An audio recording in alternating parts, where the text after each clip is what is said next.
Hello and welcome to today's episode of Not Defined by Endo. Today, I'll be speaking to Endo Warrior, an advocate, Alex, who is sharing her story about her endometriosis. Alex, whose name literally means warrior, has been through a lot, including having a UTI from the age of 7. She had a hysterectomy and this did not stop her endometriosis symptoms, and she's had to battle thoracic endometriosis after. Alex is now a couple months post-excision surgery, and she's testament to the fact that a properly done excision surgery can drastically improve your quality of life when dealing with endometriosis. So sit back, relax, and let's have a listen. How are you? I'm good. How are you? I'm very well, thank you. Very good to meet you. Yes, you too. I know it's very sort of strange now that we can just contact someone on Instagram and say hello. It is. It's amazing. It makes the world feel less big. Exactly, yeah. And to be honest with you, I've met so many people. It's amazing, especially with endometriosis. Like seriously, Yeah. it's a blessing that we are able to connect with each other. And I don't even remember when I started following you, but I just saw your very yellow page and I was like, oh, so cute. The queen of yellow. I know. Really, really good. So I saw your one of your posts and I was just like, I was happy that you had done your surgery and you were feeling good. And then I saw a couple of your posts, which we'll talk about. And I was like, oh my goodness, I need to speak to her because I felt the way, as in, I know that feeling, like when you said you were just tired of like the whole awareness, raising awareness, and just constantly like an uphill battle. And Yeah. you need to keep reading. You need to. Sometimes you're like, what do I even post today? Like, what do I tell people? What, So that really struck a chord with me. So Well, that's good. yeah. Fascinated. But well done on everything you're doing as well. Thank you. Yeah. Yes, I'm trying to slowly change things over here in Canada, but it'll take. Don't even, yeah, just, do you know what? Right now, I just know that every person we speak to, or, is enough. Because Nancy, she said she has been doing this for like 30 years and it's still where it is, like seriously. And she has made a lot of, like, she's covered a lot of ground. There's a lot of, things happening now. And, Yeah. we're all part of the journey, part of the race. So, yeah. And I think honestly, like, yeah, because there's like your main hub of like the original advocates. So you have Nancy, you have Sally Sorrell, you have Lisa from Invisible Endo, and then you have, hang on, there's one more, Wendy Bingham. And so those are like your top 4. And they've been doing it for so long and it's fantastic and everything that they've done, but they're also all coming to a point in age where I think they're just tired. And then at the same point, now that you have social media and how much more the community has like, expanded over the years. And now we're, before social media and the internet and all of that, it's like the advocates could only take care of like who's walking into the doctor's offices. Yeah, exactly. Whose address they have to mail stuff. Now it's all at your fingertips. Yeah. Like you're in the UK, I'm in Canada. There's people in the States, there's people in Europe, in Africa, like everywhere, and we're all just intertwined and connected, sharing resources and information. Yeah. So, like with Nancy saying, a lot of it's kind of stayed the same. I think that in the next probably 3 to 5 years, there's probably going to be a shift just because of how much everything's happening now on social media. Yeah, I agree. Right. So it's kind of a privilege that we're part of this, and Absolutely. It's keeping us positive. I think it would be so much harder to be an advocate then than it is now. Definitely. Right? Yep. I'm like, oh, I'm so tired. I'm so tired. And it's like, Alex, you post things online. Like, it's really not that difficult. But it's so hard though. It's so hard, like thinking of you, because you want it to be, good, proven content. At the same Yeah. time, you want it to be like, if you notice mine, I don't even put myself because I can't even be bothered. Like, I can't do I can't. A lot of work. The hair, the makeup, the I outfits. know. How do you do it? Finding somebody in the middle of the day to take your picture. Yeah, I just say, you know what, I'll just give information and I'll talk about my podcast, and that's it. I just can't, Yeah. because we're still dealing with our own health issues as well. Remember, Mm-hmm. so in our own lives, so we can't, do too. I tried before. I used to be like, oh my god, I need to post every day so that people can see. People Yeah. need to help. Oh my god, Instagram Yes. algorithm. Trying to beat the algorithm. Seriously, I was, Seriously. and I was like, you know what? No, No, I know I did the same thing. I would post I'd even post multiple times a day. I would search hashtags yeah. and try and do this and try and do that. And then it got to the point that I'm like, you know what? Like, if you want to follow me, follow me. Exactly. Seriously, I'm just like, I can't do this anymore. Anyway, so so let's talk about you a bit more now. Okay. Yeah. So can you just share your story right from the onset of your symptoms to where you are today? That's a big question. So my symptoms started when I was 7. 7. I was 7. Wow. Yeah. So at the age of so I was 7. I had chronic recurrent UTIs. I would get a bladder infection every 6 to 8 weeks from the moment I was 7 until I was 25. And so I'll get to how that changed at 25. But so I was 7 years old when my symptoms started. I knew about endometriosis when I was 9 because that's when my mom was diagnosed. And then my symptoms became apparent at my very first menstrual cycle when I was 14. So I had adenomyosis as well. Wow. So my periods would be extremely painful. I would pass blood clots the size of ping pong balls. My period would be anywhere from 12 to 24 days long per month. I was on birth controls, you name it. I've been on it. I've been on birth controls since I was 14. Wow. They would shorten my cycle down to about 9 to 12 days. The shortest period I think I can ever remember having was 7 days. And that was like amazing. My goodness. I remember there was a time mine was going longer as well. I started having it for like 8 to 10 days, and I was like, what the hell is this? Like, I can't do this. So for you to be experiencing it 12 to 20, that is painful. Yes, it was crazy. So I tried pretty much every medication. Birth controls would work for like the short term. They would work for about 6 to 12 months, and then they would just kind of stop, and the pain would come back and the bleeding would increase, and we would be back to all of that. I was chronically constipated my entire life. Thank you, Endo. Which then, painful bowel movements and all of that kind of all ended up being in the same category. It took 5.5 years to be diagnosed. And that was 5.5 years of going into doctor's offices with my mom and essentially saying, I have endo. She has all the symptoms of endo. So she has endo. Why does it take, I don't understand. Why does it take them so long? This is the age-old question, and this is what we are fighting for, really.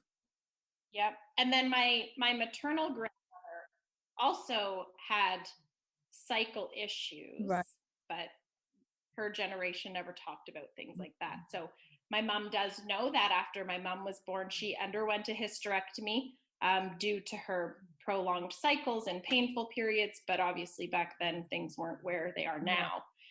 So we're pretty positive that my maternal grandmother also had endo. So I ended up being diagnosed at 19.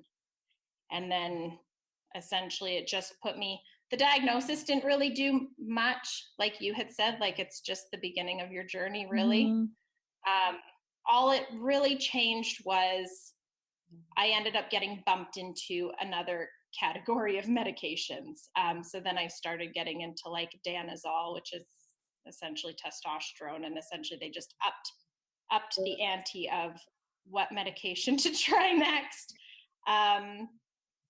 So that kind of went on up until I was 24. And then in and around the age of 24, the birth control I was on it for 2.5 years and it worked phenomenal. But then it got discontinued. And so I said, you know what, I've been on medications for 11 years at this point. Like, let's just give my body a break and see what happens. 9 months later, I ended up being pregnant with my son. Yay! I know, which I was told would never happen. Yeah, that is an actual miracle. Yeah, which is crazy. And then so once I delivered him, that's when my UTI stopped. So so I don't know what correlation that had or shift or whatever, but for some reason after I delivered him, my chronic UTIs resolved themselves somehow. Or it just moved endo elsewhere. I don't know. With endo, you just don't know, do you? Don't know. And then when he turned a year, we figured if we can do it once, we could do it again. So when he was 15 months, and we got pregnant with my second son. Wow. So and thankfully I had boys. Honestly, that's something that a lot of women with endo are probably thinking about. Like, I don't want this horrible disease to be passed on to my child. Absolutely. Yeah. Absolutely. I was petrified. Because when we got pregnant with my first son, like I was told since the age of, 19, it's going to be really difficult for you to have children. So then I've been with my husband since we were 17. Okay. He had known about this through the whole thing. So I essentially had said, kids might not be in our future, so take it or leave it. And he said that was fine. And we started planning, travel and things we wanted to do. And so then unexpectedly getting pregnant is crazy. It's a whirlwind. But yeah, so then after I had my second son, I went in because at that point I had exhausted all potential birth control options. So after I had my second son, I had done literally every single birth control out there, and I didn't want to have more kids. So my mom had underwent a endometrial ablation where they burn back the lining of your uterus. And she had her tubes tied. So I had said, well, you know what? That worked really great for my mom. It stopped her bleeding, all of that stuff. So I'll go in and get that done. I had that done. It did nothing. Oh, really? Yeah, it did nothing. The difference, though, being is my mom, when she had hers done, she was 46, and they took an ovary. So then essentially, like, you're already premenopausal. Yeah, menopausal. Yeah, true. Right? So that kind of, she wasn't 27. Yeah. So then 6 months later after that, I had made the decision because nothing with my pain or my bleeding or anything changed at all. And up until this point, I was still under the care of a gynecologist. I was never made aware about endosurgeons and excision until I was 28 years old, and I started reaching out to the endometriosis community online. My goodness. Hence why I went through all of these botched surgeries that didn't do anything.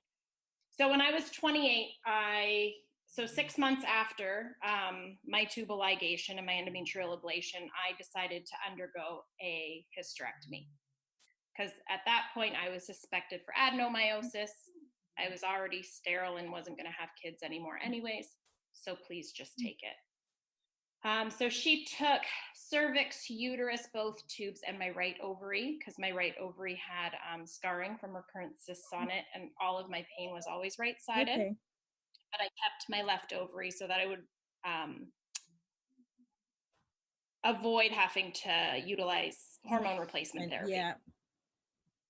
Right? And then shortly after my hysterectomy is when I started to realized that there's such a thing as excision surgery and the difference between an endosurgeon and a gynecologist and all of that stuff. So my mind was blown at that point. However, at that time, everything was fine for the most part. So my bleeding stopped. Most of my pain resolved, because I think a lot of my pelvic pain was mainly adeno, because my endo really only affected like my bowel movements and my urination. Okay. Right? Where my adeno symptoms, like it gave me intense cramping, insane vaginal downward pressure. Like it was just awful. 6 months post hysterectomy, I started to experience thoracic symptoms. So I started to experience this weird feeling of chest pains and not being able to breathe. And so it would happen randomly. But prior to my hysterectomy, I have tracked everything my entire life. Since the moment I was 14 years old, I would have a book beside my bed and I would write down my periods in it. How long they were, the pain level, clots, no clots. So when all of these things started happening, because I had no period to base it off of anymore, I was like, I'm going to start tracking this and writing it down and just see if there's a correlation to something. Yeah.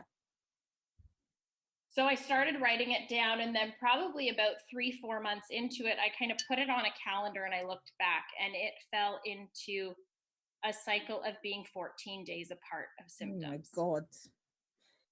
So I was like, okay, so there's your ovulation and there's your cycle. And I actually put it into a period tracker app as well, just to see how that would work out. And it essentially aligned perfectly.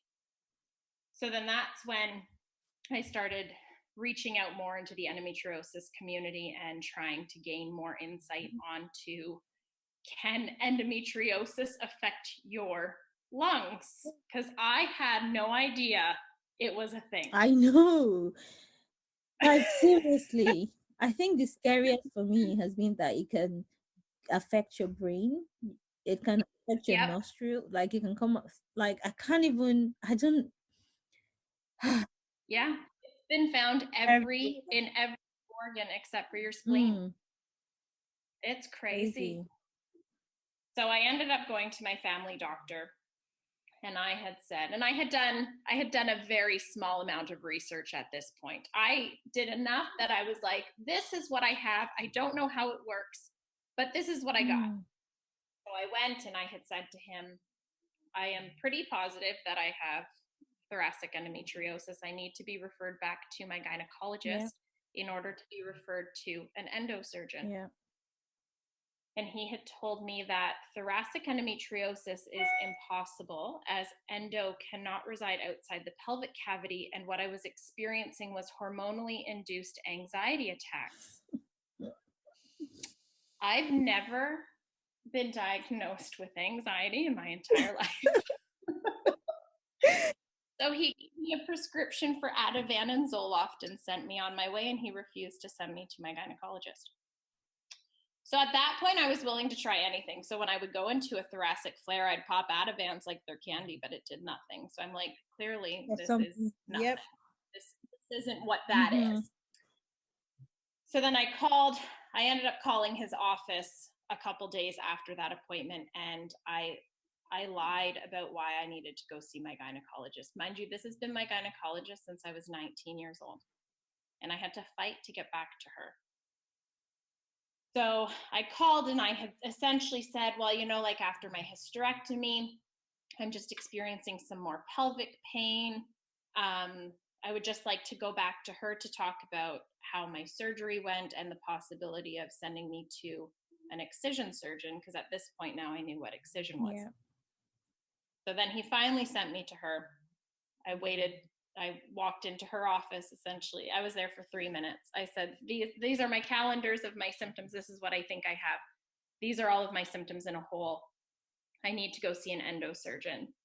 And she's lovely. She said, I'm calling him on my lunch break personally. Oh, that's awesome. Yeah. So I got into him within 3.5 months of seeing her. And then it was a back and forth year of going between seeing my endosurgeon and seeing my thoracic surgeon, and then kind of collaborating together in order to get their schedules aligned to do a collaborative surgery. Because I had said, you know, my thoracic surgeon knows the area, my endosurgeon knows the disease. Yeah. I have disease in my pelvis anyway, so why don't we just do a 2-for-1 surgery and get it done and over with? While I was waiting that year, because at this point in time, this was just over a year ago, it was rough. It was really bad. So I was on Orilissa for 10 months while I waited for that surgery to get organized, because if I didn't have something to help me, I would have been out of commission, essentially. Did you have any clear side effects from Orilissa? Yeah, so I had done, in the beginning, I did 2 months of Lupron with Adback, and it was horrible. Yeah. It was absolutely horrible. It took away all of my endo symptoms, but the side effects were worse to deal with. With the Lupron, it was night sweats and dizziness and fatigue and depression and anxiety and nausea and lack of appetite and zero sex drive. And I was physically here, but I was a shell of a person. Wow. So I had said, you know what, I've dealt with this disease my entire life. I can handle the disease. I can't handle all of this. Extra, yeah. So then when I had gone back to him after 2 months of being on or Lupron, it would have been time for my 3rd injection. And I said, I can't do it anymore. And at that point, Orilissa had just been released the month prior in Canada. Okay. So he said, well, you can try this, see how this works. If it ends up being the same, because it's a pill, just stop taking it. So I said, okay, well, that's, you know, at this point, I'm willing to do anything in order to cope. While things are, because things move very slowly in Canada. Things go very slow here. Even here, honestly. Yeah. Like, I have friends in the States, and they're in for a consultation. They're on an OR table within 4 months. And I'm like, what? Yeah, I think, I don't know about Canada, but I think it has to do with the fact that in the UK, it's the NHS. So, yes. Oh my God, like. Well, so we're very similar. Like, we have nationalized free healthcare. They say free. I'm using air quotes. I use this term loosely. Yeah, I think that's a big factor. Definitely. Yeah. 100%. So the Orilissa, the 150 that I was on, I essentially stayed on that for about 10 months. Okay. And I didn't have very many side effects from it. I had a few night sweats a couple times a month, and that was about it. But it helped me manage. It was by far from fantastic. I was still very symptomatic on it. I ended up doing a science experiment with myself, and I took myself off of it because I didn't feel like it was doing anything. Yeah. And so my flares on it ended up being my everyday off of it. Right.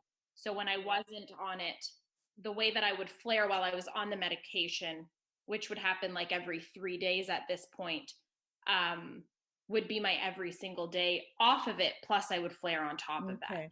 So it was doing something, but it was far from amazing. Okay. And then halfway through, when I had said, I don't feel like it's doing anything, we ended up doubling the dosage to 300 milligrams, because this was before the 200 milligrams 2 times a day got released in Canada. Okay.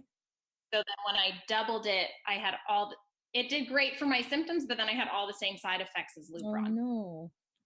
I was like, nope, not doing that. I'll drop back down. Right. Yeah.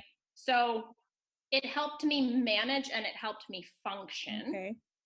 But it was far from a great treatment of relief. As it is. And realistically, as we all know in this community, it's a Band-Aid solution. Yeah, definitely. You know, and I've been very, very open on my social media about my journey with Orilissa, because I was one of the first few people in Canada to be on it. So I was just like, I'm bringing y'all along with me to see how this goes. Because I feel like I utilized it in the sense of how it's supposed to be used. Short term, utilize it as a bridge if you want to. It's everybody's choice to do whatever they want to do and go on whatever they want to go on. But prolonged use of any type of medication is obviously not ideal. Yeah. So I went on it to help me manage while I waited for the gold standard of care of excision surgery. Right. Wow. Yeah. So that's I think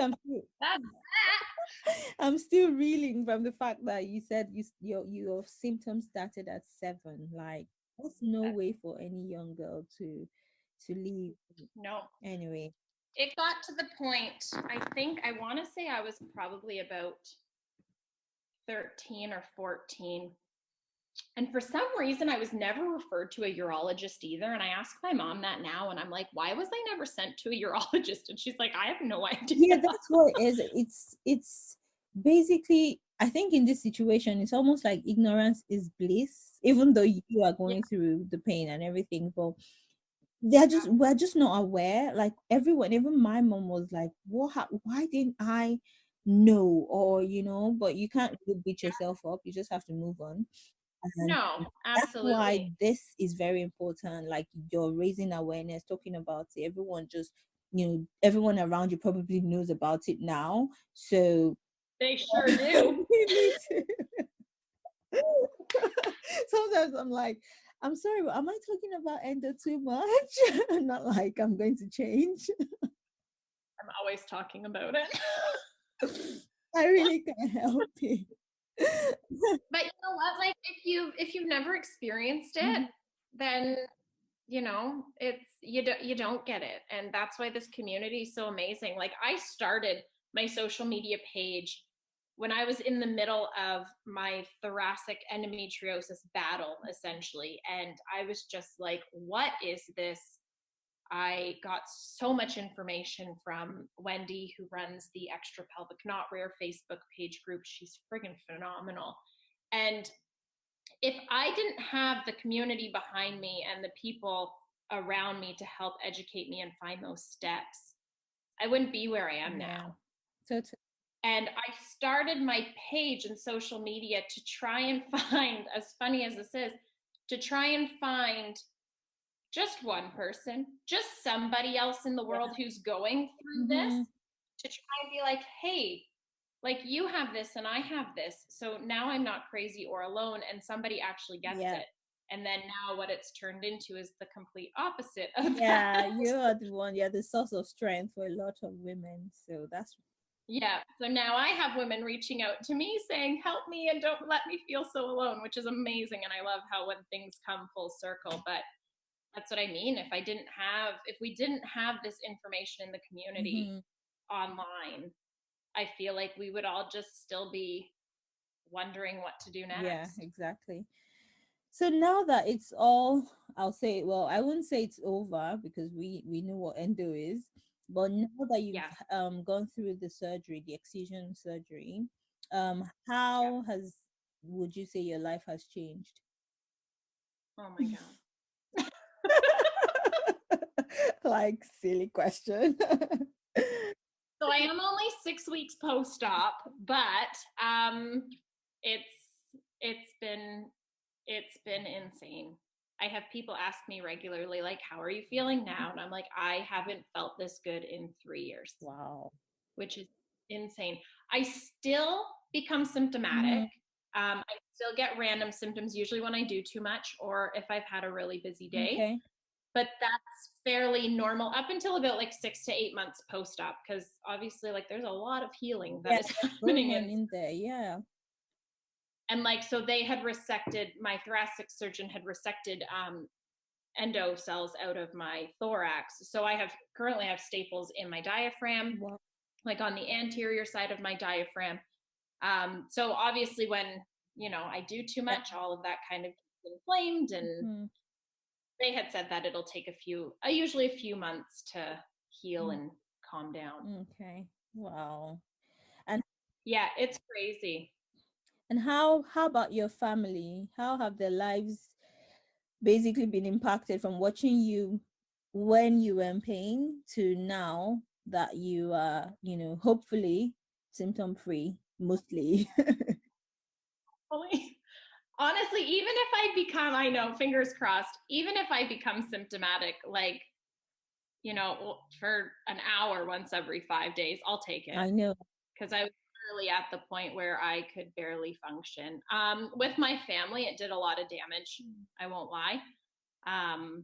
Well, in general, life, family, friends. I lost friendships for the fact that I was no longer able to put anybody before myself.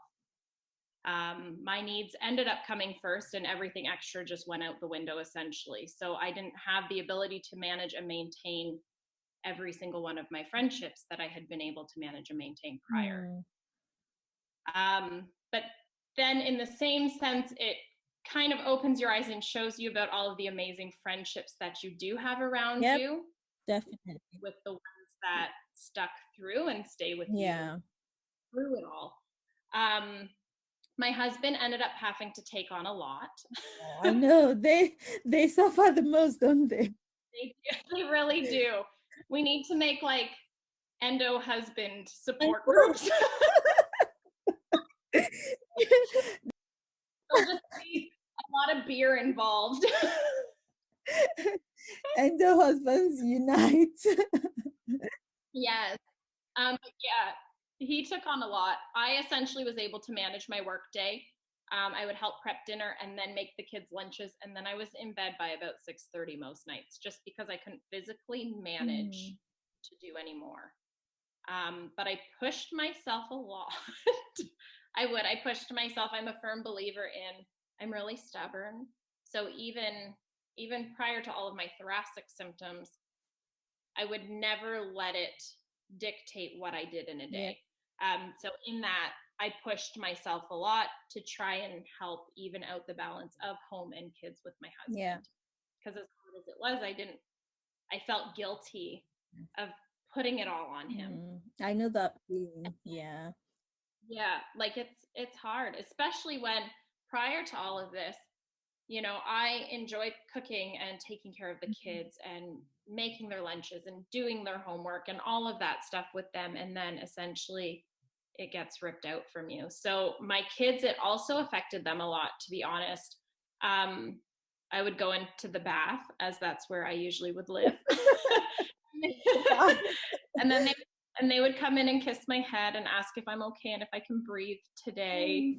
They were so sweet. But honestly, they're the most caring and compassionate little boys. And so I honestly feel that watching me struggle for the last 3 years has helped shape them into that. That's amazing. Yeah, that's really good. Yeah. And I broke down in the hospital after surgery because my husband had brought the kids to come visit me the day after. And my oldest son walks in and he gives me a big hug, and he said, the first thing he says to me is, "So mommy, this means you're going to be fun again." Oh my God. Oh, yeah. That would make me cry. I know. So it was so sweet. So sweet. Yeah. I think sometimes I even feel the pain. I forget about my pain and I just look at them, my family, and I'm like, they must, because they don't know the feeling, but they can just see in pain and they feel helpless. They don't know what to do. Yeah. And that was a lot of it too. Like my husband and even my kids, like they would constantly be like, almost torn and heartbroken over the fact that there was nothing that they could do to help. Exactly. Yeah. So we always have to remember that they are going through, something on our behalf as well. Yeah. Oh. So let's talk about diet, and let's just talk about alternative medicine. Right. So we all know that endometriosis requires an integrative approach. And even though Excision is gold standard of treatment, there's a lot of information and advice about diet and exercise, meditation, Chinese, all of that. Do you do Absolutely. anything like that? Do you incorporate that into your lifestyle? And then what's it like? I do. So I have been vegan for 4.5 years, mainly due to endo symptoms creating chronic constipation. So even prior to Excision, uh, I found that dairy and meat it was almost like my body just wouldn't digest it. Right. It was awful. So then I just ended up cutting it all out. I was never a big dairy and meat person to begin with. Okay. So to cut it out wasn't a huge deal for me. Both of my boys are also sensitive to dairy, so we are a dairy-free house, so it made it really easy. Yeah. Yeah, so I'm gonna obviously continue with that. Just it's been working for almost 5 years, and obviously, as we know, red meat and dairy are inflammatory foods, which aren't great either. I am wanting to get more involved with doing some yoga. I'm under the care right now of a naturopath who specializes in balancing and dealing with female hormones only. Okay.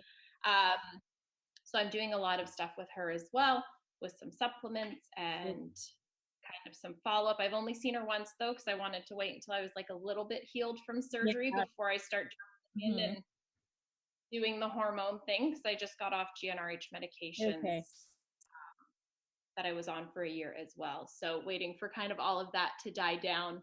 But yeah, and then obviously I'll probably end up looking into acupuncture as well, because I've heard that that's really fantastic. Yeah, I've heard that too. And did you do anything, any pelvic therapy? I did. I would probably say about 5 times prior to surgery. My surgeon had recommended it. And I was actually interested in it prior to him recommending it. I just never ended up going. So then when I knew surgery was coming up, I'm like, you know what, I'm just going to do this. And honestly, my pelvic floor wasn't horrible. Okay. So I went about 4 or 5 times. And then even after that, she was kind of like, well, it's your choice if you want to come back. So I felt like everything was pretty good. Okay. Yeah. But yes, I have heard that pelvic floor can be absolutely phenomenal for pelvic pain. Yeah, I've tried it as well. I did a few sessions and it was really good. But I think what's more important than going to a therapist is learning, how it works, and then going home and doing some of those exercises on your own and making it part of your lifestyle.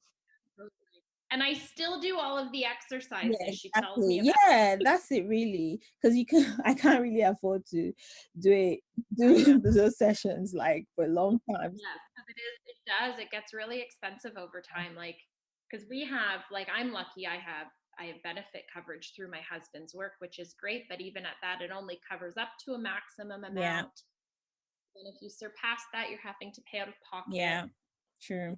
So it can get costly. Yeah. So let's talk about raising awareness. Like you said in your post, sometimes it just gets tiring and it feels like an uphill battle. It feels like you'll never end. And sometimes I just want to be loved. I don't want to care. I don't want to love someone. I don't want to help. I just want someone to help me. So how do you deal with, how do you bring yourself back up? How do you remind yourself that it's for the greater good, or how do you keep yourself motivated in this race? Right, and it's so true. And I'm honestly slowly getting myself back out of that, because the last few weeks, obviously, because you're following me on social media, I went through a tug of war with myself. Just the mental thought process of thinking, oh, you can't make a change, you're just one person. Yeah. It's such a bigger systemic issue. Like, what am I going to be able to do with that? When you look at it as a whole picture, and honestly, it's defeating. Like, it is so defeating. There are times where it is so defeating. But taking small breaks from it, I think, is imperative, as we had talked earlier, and it's like, well, I have to post something every day, or I have to post something every 2 days, or I have to, check in all my messages and all of that. It's like, it's great for 6 months, and then your fire starts to go out. Yeah, definitely. It can easily turn into a full-time job, which is crazy. So I find taking much needed breaks is really good. I've done it. I'm slowly coming back into it, but I had to pull myself out from it for a few days at a time, just to give myself the break, because it can honestly become consuming. Yeah. And then finding things that you enjoy outside of endo is also so imperative. Yep. So like, as some of my followers have started to notice, like, I am now talking about makeup. Yeah, I noticed as well. Because it's something that I enjoyed so much prior to the last 3 years, where endo consumed me and took everything away from me. So now it's like, it's trying to find those small things that I used to enjoy, or I'm finding out that now I enjoy. Yeah. And kind of focus on that at the same time. So even on my social media, I'm like, well, I want to talk about makeup too. So we're going to talk about makeup. Deal with it. Yes. But I do find as well at the same time, and I have to remind myself of this often, that I find we spend so much time focusing on the mountains ahead of us that we often forget to turn around and look at how big the mountains are behind us. And trying to do that when you're feeling defeated is important, because you're looking at these, these mountains ahead of you, and it's just like, I don't know if I can accomplish that. I don't know if I can get through that. Yeah. And then it's like that little voice in your head, and it's like, but look at what you've already done so far. Yeah, that's the best advice. That is, I'm going to use that. Do it. You're allowed. Oh, thank you so much. So give me one final advice for Endo Warriors who are in different stages of their journeys. Yes. Keep fighting, keep searching for answers, and keep searching for the right doctor. Know that you are so far from alone, and find Endo Warriors and advocates via social media, because this community is built up with so much love and strength and compassion. Yeah. I wouldn't be where I am today if I didn't have this community. And as you, I'm sure, feels the same way, and other ones of us who are essentially now immersed in the community. Mm-hmm. So get yourself immersed in the community if you haven't already. Thank you. I hope you enjoyed this episode. If you did, I'd love to know. Send me comments or even a DM through my Instagram or Facebook page. Share with your friends and subscribe to the podcast. If you also want to be a guest on the show, to share your story and be a voice as we advocate for women all over the world, I would love to have you. Send me an email at info@notdefinedbyendo.com. If you have any questions or topics you would like me to discuss, feel free to shoot me an email or message me on social media. All of this information can be found in the show notes. Until next time, my name is Teniola, and remember, you are not defined by endo.